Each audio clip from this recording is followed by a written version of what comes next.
Můj mír? Stojmír. Lumír. A já.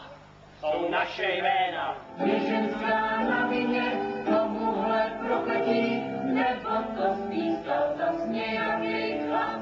Tam za tím oknem teď právě spinká mladá paní Ptáčková. Ta by stála za hřích, kamaráde. Stojí? Nestojí. Nech si zajít chuť, nespinká tam sama. No problém, nevidím. A přijde ti snad manžel jako malý problém. Snad se, že ještě dnes večer si s ní užiju. Ale pozor, bude to něco zcela jiného, než jste doposavat zvyklá. To doufám. Wow.